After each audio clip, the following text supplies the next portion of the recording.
అర్జెంట్గా 25 లక్షలు కావాలరా. Thank you.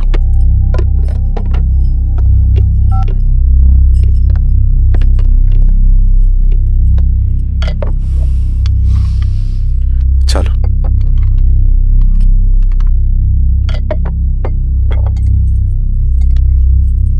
చాలు చలో అని చెప్పాను కదా, అర్థం కాదే? ఏవండి ఏవండి, ఏమైంది స్వప్న? నేను గమనిస్తూనే ఉన్నాను, మీరు ప్రశాంతంగా లేరు. శిరీష, ఆయన బిజినెస్ చాలా ఇబ్బందిగా మారింది. బయట అప్పు తెచ్చి మరీ ఇన్వెస్ట్ చేశారు. వర్క్స్ అన్ని సగంలో ఆగిపోయాయి. కాంట్రాక్టర్స్కి బాగానే మిగులుతాయి కదా. ఆయన ఏదీ క్లియర్గా చెప్పరు. నేను మాట్లాడినా డబ్బులైతే నేను హెల్ప్ చేస్తాను.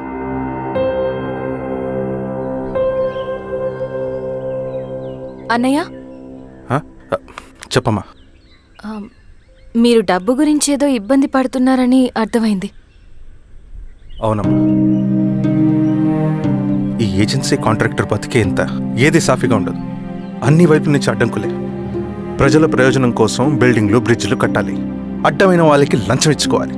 ఇప్పుడు ఈ నక్సల్స్ ఒకళ్ళు తయారయ్యారు. నా బ్రతుక్కి పని పూర్తయ్యేదాకా ఫండ్స్ లిస్ట్ చేయరు, వీళ్ళేమో పంచాయనివ్వరు. ఏం చేయాలో అర్థం కావట్లేదు. నక్సల్సా? నక్సల్స్కి ఏంటి సంబంధం? అదే కదా సమస్య. బయట ప్రజల కోసం మేము ఉన్నామంటారు, లోపల ఎక్స్ట్రాషన్కి అలవాటు పడ్డారు. ఎవరు కరెక్ట్గా లేరమ్మా. ఎక్కడి వాళ్ళన్నయ్య?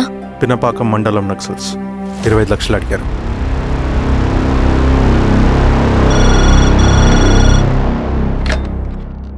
హలో ధర్మ, ఆ సింగన్న దళం గురించి నీకు ముఖ్యమైన విషయం చెప్పాలి. సరే, ఓకే, బాయ్.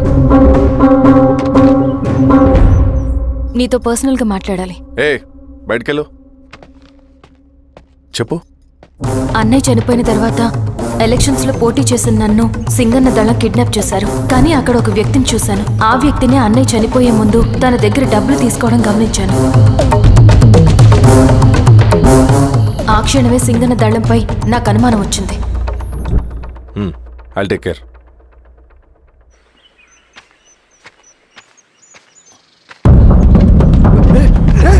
భయపడదు, మీ చంద్రుడు మనుషులు. నన్నేం చేయకండి. కూర్చోబెట్టండి. మీకు కావాల్సింది దీంట్లో ఉంది.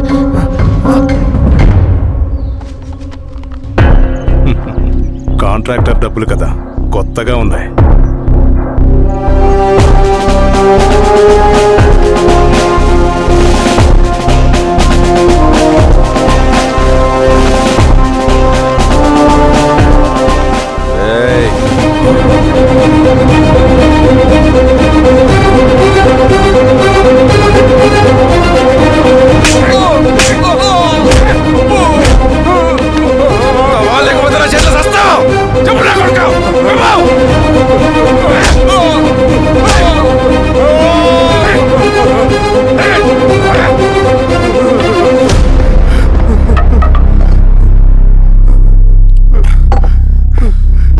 వీళ్ళ అన్న మీదున్న ప్రేమ అభిమానం ముందు మన పోలీస్ లాఠీలు ఓడిపోయాయి.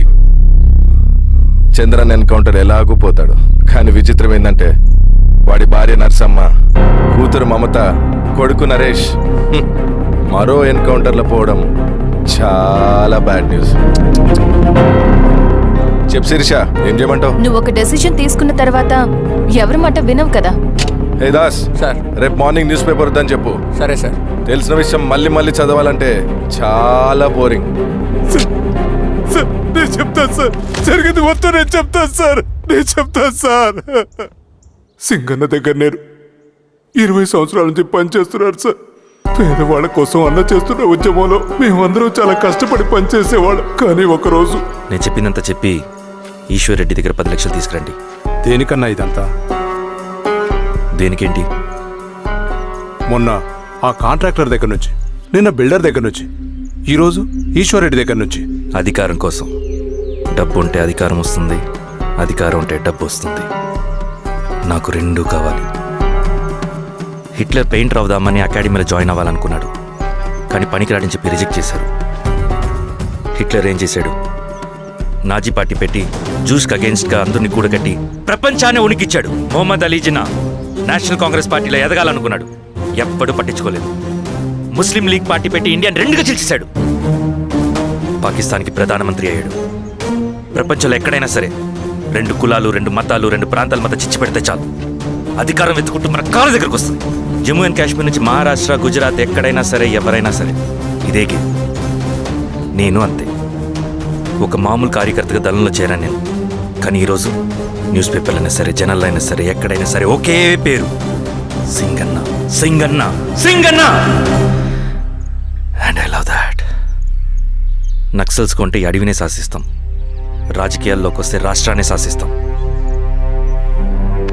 చంద్ర, మన చదువులకి, మన తెలివితేటలకి ఈ అడవిలోనే మగ్గిపోవాలా? నువ్వే ఆలోచించుకో. ఆ మాటలు విన్న నేను ఆలోచనలో పడ్డాను. తన స్వార్థం కోసం ఉద్యమంను పెడదారి పట్టిస్తున్నాడని అప్పుడే అర్థమైంది. కానీ నాకు వేరే దారి లేదు.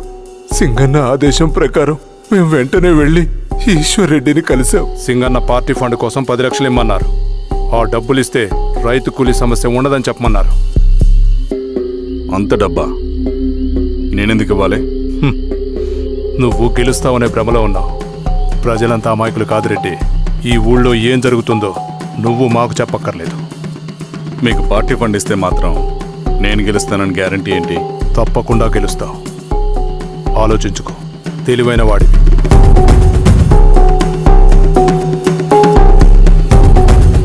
సరే,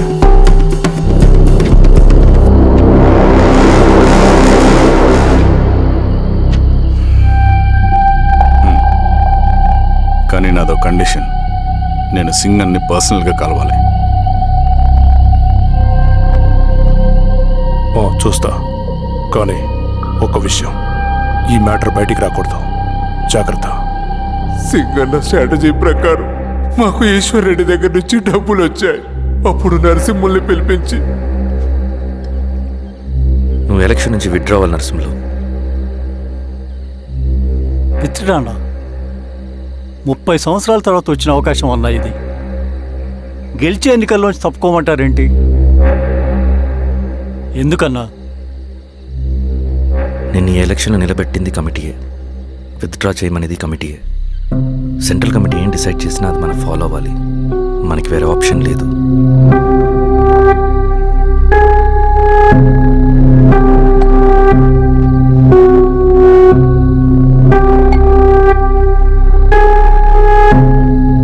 నన్ను నమ్ముకుని చాలామంది ఉన్నారన్నా. మీరు వద్దన్నా సరే నేను ఇండిపెండెంట్గా పోటీ చేస్తా. నీ పట్టుదల నాకు అర్థమైంది నరసింహులు.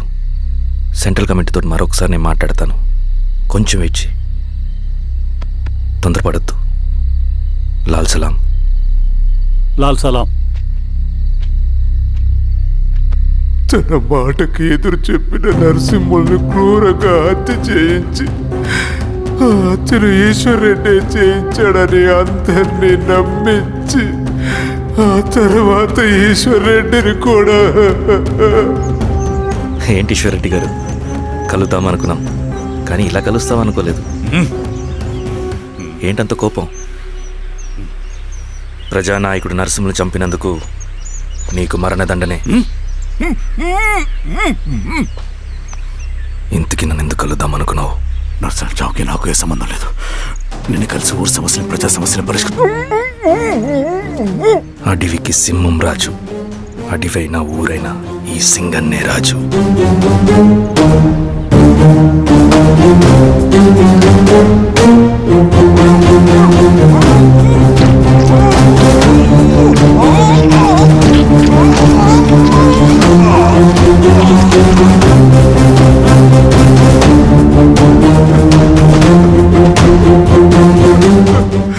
తప్పు చేశావు సార్.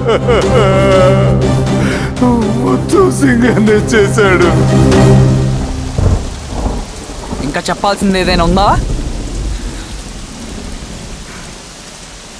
శిరీష ఆ రోజే చెప్పిందన్నా. ఇన్నాళ్ళ పోరాటంలో ఏం జరిగిందన్నా? ఏమీ లేదు.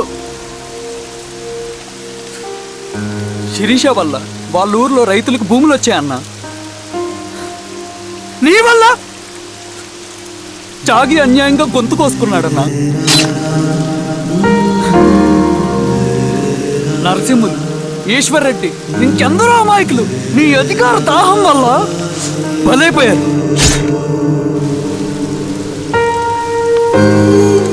వీరస్వామి, పల్లెనప్పన్, ఇంకెంతో మంది పోలీసులు నీ కుట్రలో కాలిపోయారన్నా. ఏంటన్నా, నీ వెనుకున్న పాపానికి మన దళ సభ్యులు ఎంతో మంది అమాయకులు చచ్చిపోయారు.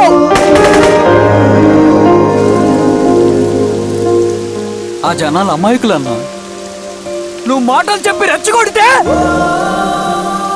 నువ్వేదో సమాజాన్ని ఉద్ధరిస్తావని నీ వెనుకున్నారు.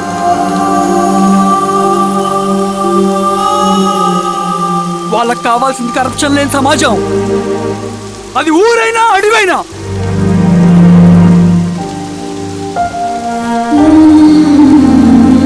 దేవతలాంటి అమ్మాయి అన్న, బతికినంతకాలం అందరి జీవితాన్ని బాగు చేసిందన్నా.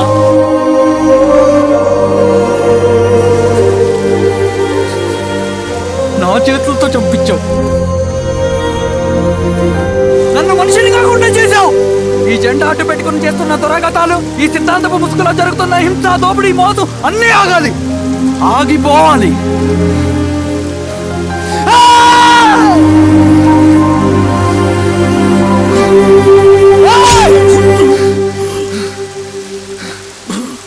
నువ్వు చెప్పిన సమాజం స్థాపితం కావాలంటే నువ్వు సమాధి కావాలి.